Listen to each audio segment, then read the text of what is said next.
Welcome.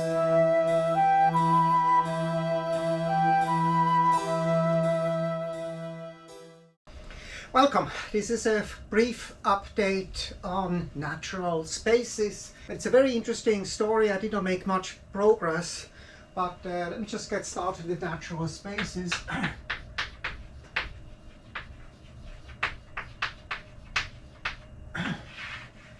So what we have started with natural metric space. A natural metric space is a space which we can upgrade to a group.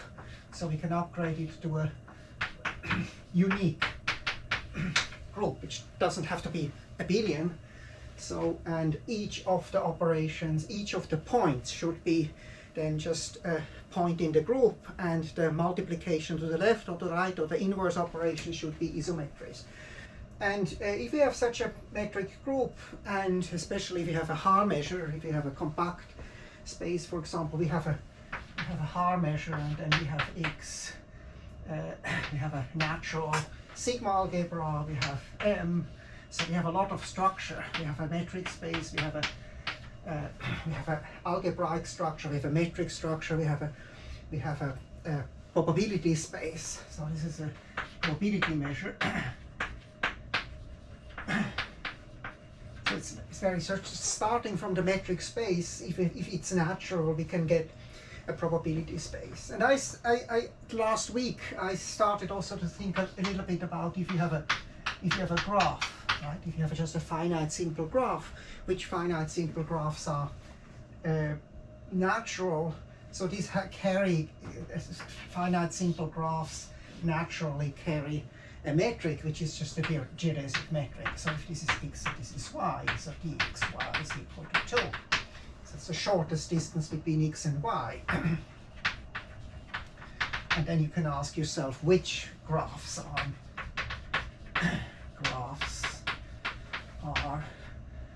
natural.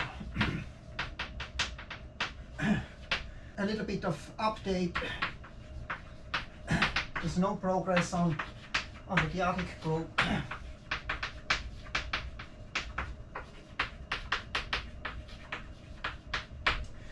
And there are two possibilities, according to Grothendieck, there are two possibilities to actually crack a problem. Either you go and crack it with brute force, or you just take a hammer and hit the nut, or you soak it in a liquid until it's this, very soft, and you can solve it. So we need some theory, kind of more theory to do that. And one of the things you can do is just see, whether you can.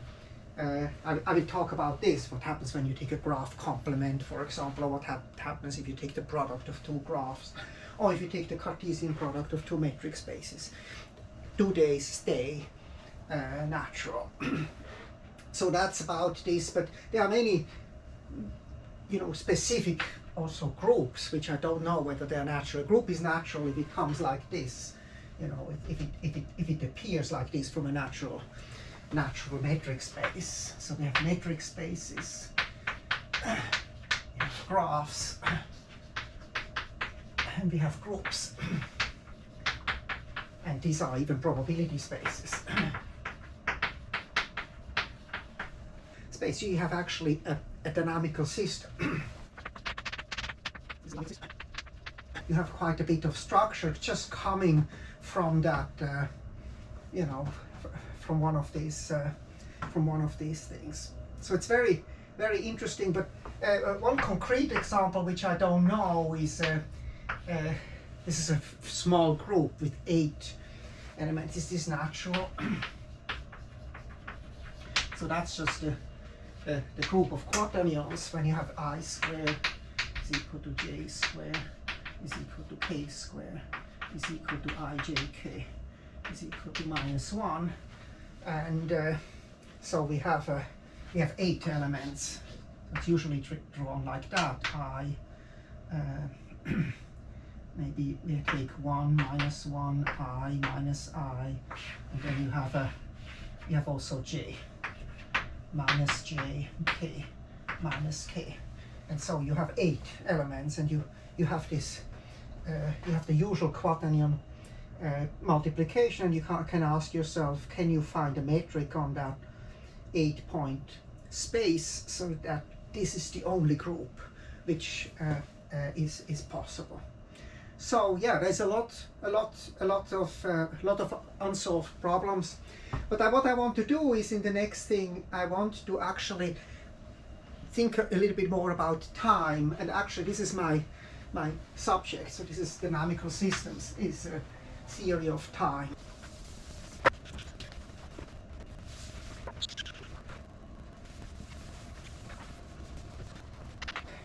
So dynamical systems theory is a theory of time. So what we have is a group or semi-group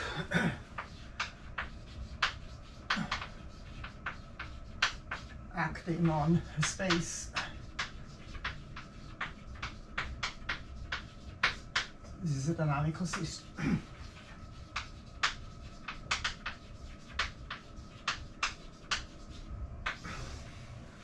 And G is time,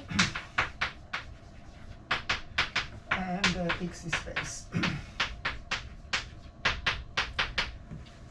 And very interesting is, I mean, in the case when G is equal to R, so we have ODEs, PDEs.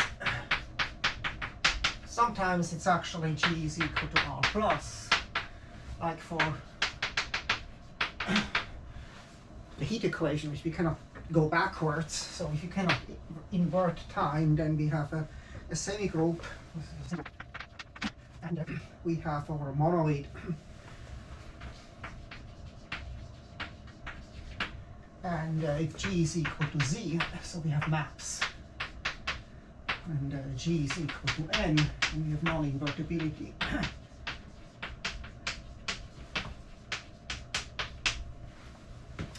So one of the ways how you can implement non-invertibility is irreversibility, is to just postulate that we cannot invert it, or just take a map which is not invertible, and that happens for Markov maps. It happens in probability theory, especially. Many stochastic processes cannot be reversed, like the random walk.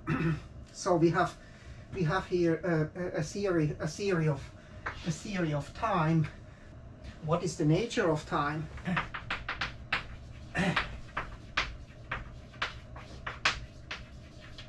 And we have movies about time machines. Maybe I show a couple of movies.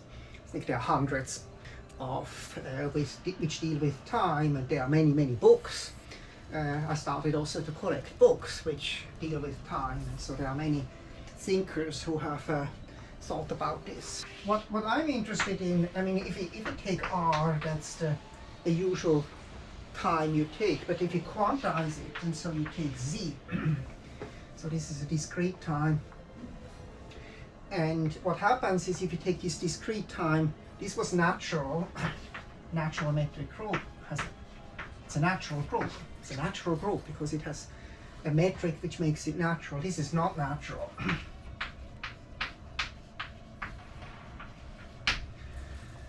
And so what we have seen is you have to go to a non-abelian group here, and that will be the point I will do that. But let me just say something about irreversibility.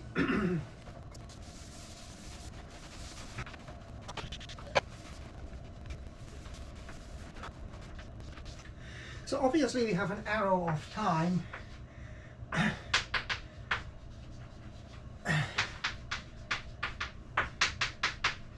Now what Einstein thought, he puts it into a space-time. So that's one of the things. But still you have a time evolution. You have a, but it kind of makes things more complicated if you don't distinguish between X and G. So you put it together to a space-time. And one of the kind of explanations for this arrow of time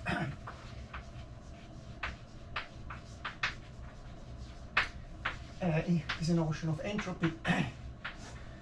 and entropy increases. So that's often used as a, but I think it's a very bad explanation, because what we have is all laws are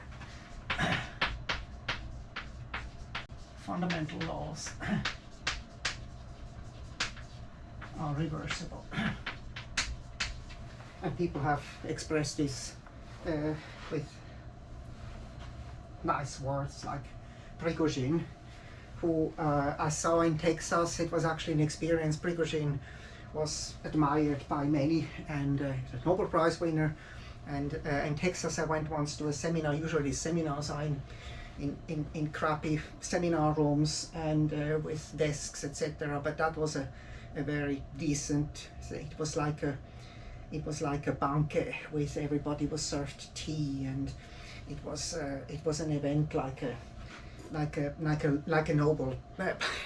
Nobel Prize celebration. It was quite an amazing experience, and Prigogine gave a talk about his new book, The End of Certainty. Prigogine kind of proposed this. So you have this sensitive dependence on initial conditions, and it's related to that. I mean, entropy is something which you have to define very carefully, and say in probability spaces. So you have to have either discrete probability spaces, even for continuous probability spaces. You have to be careful what you actually call entropy, and you assume some compactness. And so entropy is a beautiful notion, but entropy is preserved by all the fundamental laws, and that's kind of what Barbour, for example, has expressed the symmetric laws and the asymmetric solutions. Why do we have that? So that's very interesting riddle. There are lots of argument here. For example, Zermelo with Poincaré recurrence. So you have a measure preserving system, so it will come back. So how can this be? How can this be? And so there are statistical mechanics. You have explanations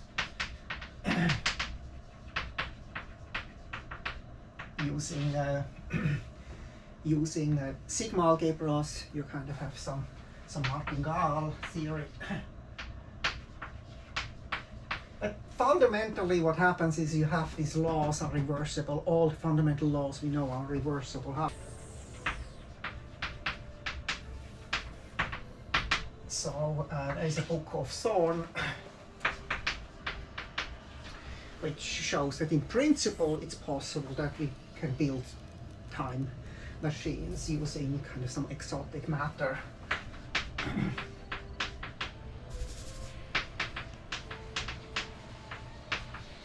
using GR, general relativity. It's not impossible that you have actually some time machine which go back in time, and so there are tons and tons of movies about this. There are other explanations of the anthropic principle,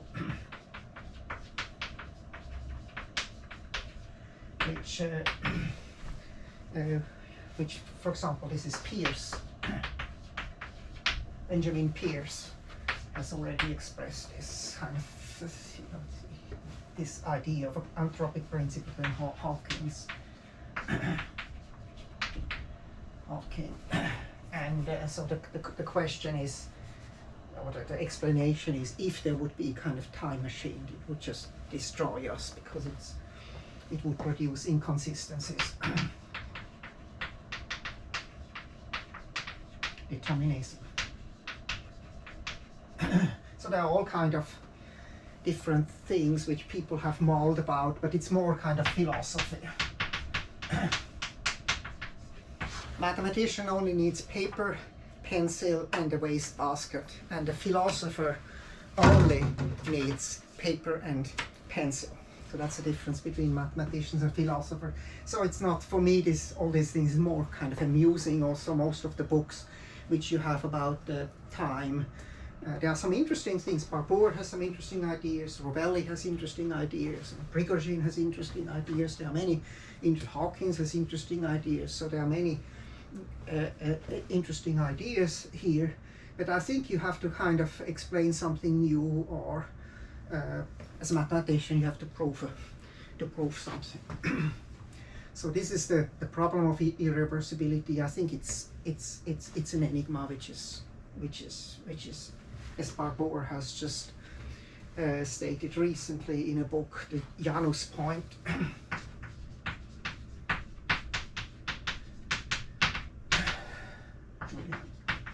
Barbour.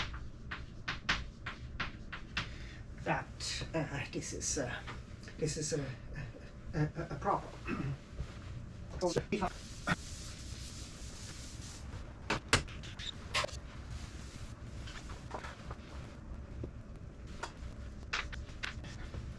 So this is something which, you know, might belong to the waste basket because it's a postulate.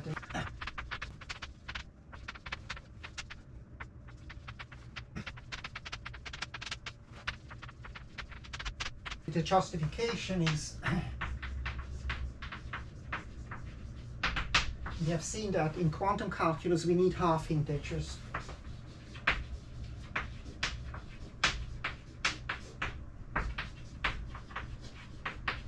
In order to have a derivative which is symmetric and and these half integers actually kind of then naturally leads to the so the d infinity is natural. So it is very kind of a natural thing to have just two operators, kind of two reflections. So A and B are reflections. And these two reflections generate everything. And what is interesting about this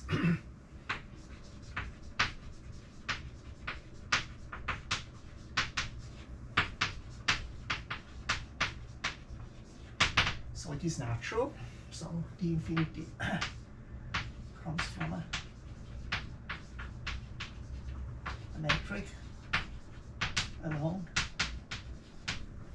So it defines just from the metric alone, if you have an asymmetric metric like this, so you have the structure is like this. This is 1/2, this is 1, this is minus 1/2, this is equal to -1. So if you have this asymmetry, the only way you can put a group structure on this so that the isometry is now put the Dihedral group structure. So that's kind of interesting. And what is also interesting, the map which maps x goes to, I have to change a little bit notation, x to the -1 in the group is an isometry.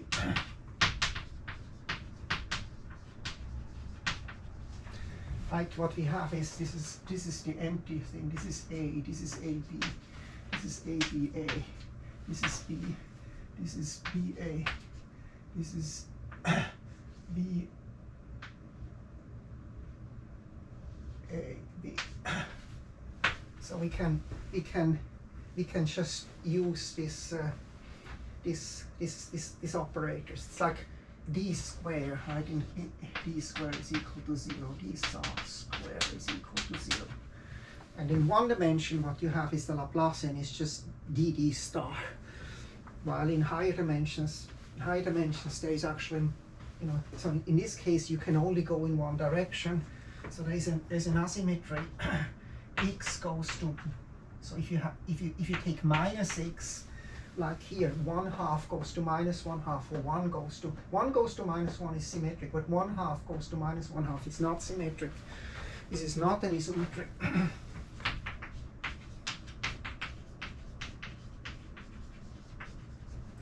So once you start going to the right, it's like this is the Janus point. If you want to use the terminology of Barbour. So this is you start and then you apply A. The only thing you can do, you cannot go back because A squared gives you 0. So it's kind of a Pauli principle. Apply A only once, you cannot apply A twice. So you have A, and then the only thing you can do is you go forward, B, A, B, A. So you have a direction of time. It's like a wave going in two directions, but once you are here and this is moving, you cannot go back. The wave doesn't go backwards. So, but mathematically what it is kind of this minus x as a number line on the number line is not an isometric. So we have an asymmetry, and that's what you actually have also in differential geometry. For example, you have the Lx, this is equal to Ix, d in 1D, and in higher dimensions you have a dIx plus Ix d in higher dimensions. So this is the Lie derivative. And we have Ix squared is equal to 0, and we have d squared is equal to 0. So this is A, or B, and this is A. So you have kind of this Lie derivative which generates you from a vector field. A motion is actually just given exactly like this. And in higher dimensions you have kind of more, this is just a motion along a vector field. This defines defines you a motion. But you have this similar structure, but this is a non-abelian time, and so I think it's kind of interesting. So I was also thinking about the complex case, and this comes here. So this is I'm convinced now that also the Shannon product. This is actually the Shannon product here.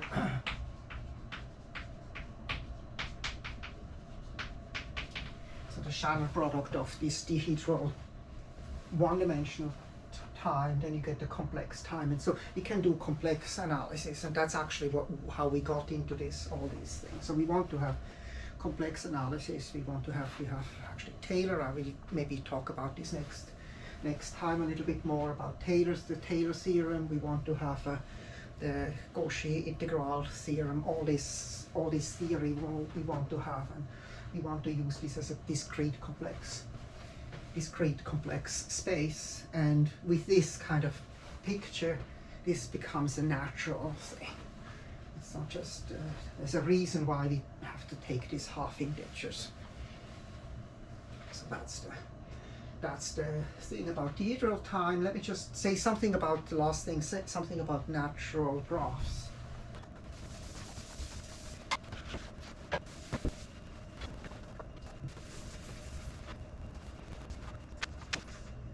V is natural, finite, simple, could also be infinite if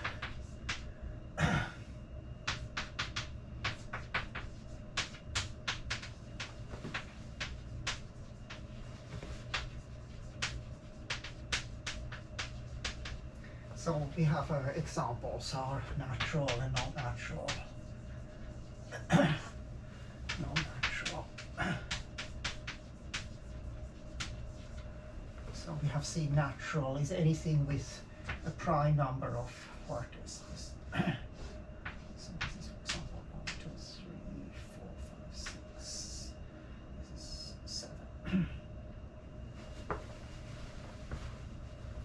Actually, I can take this and can make it a dihedral thing here.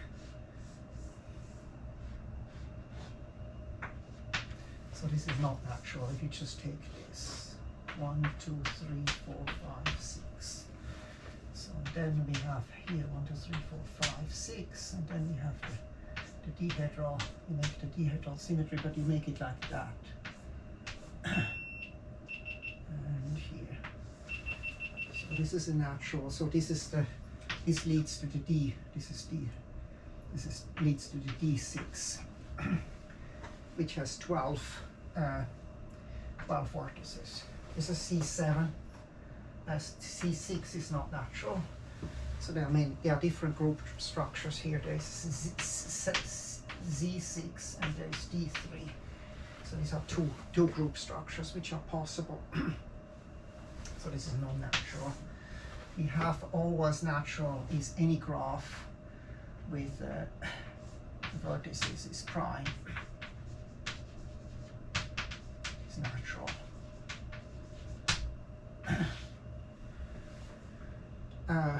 And what you actually need some symmetry. You need a CP symmetry.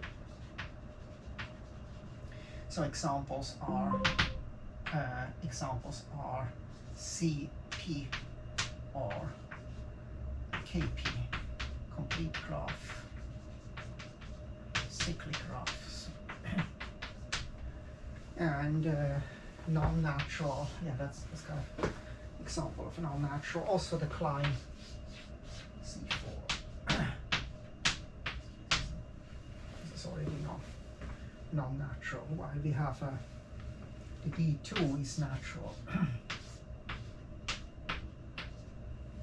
A remark here.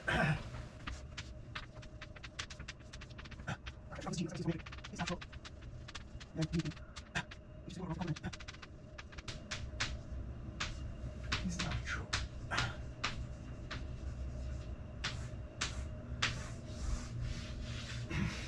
So, but for C7 already, kind of C7 is also, and then the C7, so that's is natural.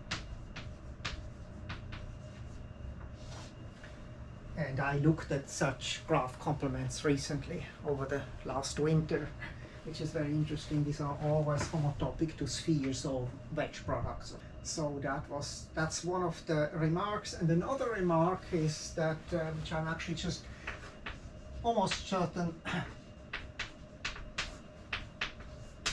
GH are natural.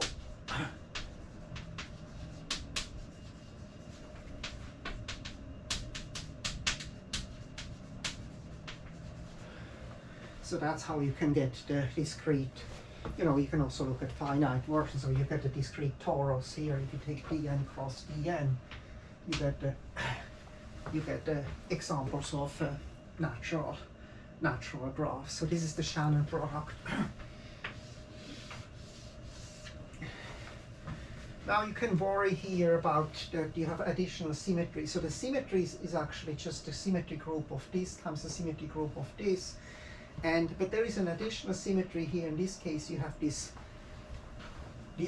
symmetry line. So you have this symmetry line here. And you can ask yourself, can you implement this? But you cannot put that additional symmetry into so there are more symmetry lines, there are infinitely many symmetry lines, but you cannot put that into the structure anymore. So that's what I at least think. If that should be a problem, then what you can do is you can just make this metric a little bit different so that there is no symmetry. You call this A, B are the generators for that, the C, D are the generators for that, and you make it a little bit asymmetric. So here maybe we have to do change metric if G is equal to A. So just make things a little bit asymmetric to avoid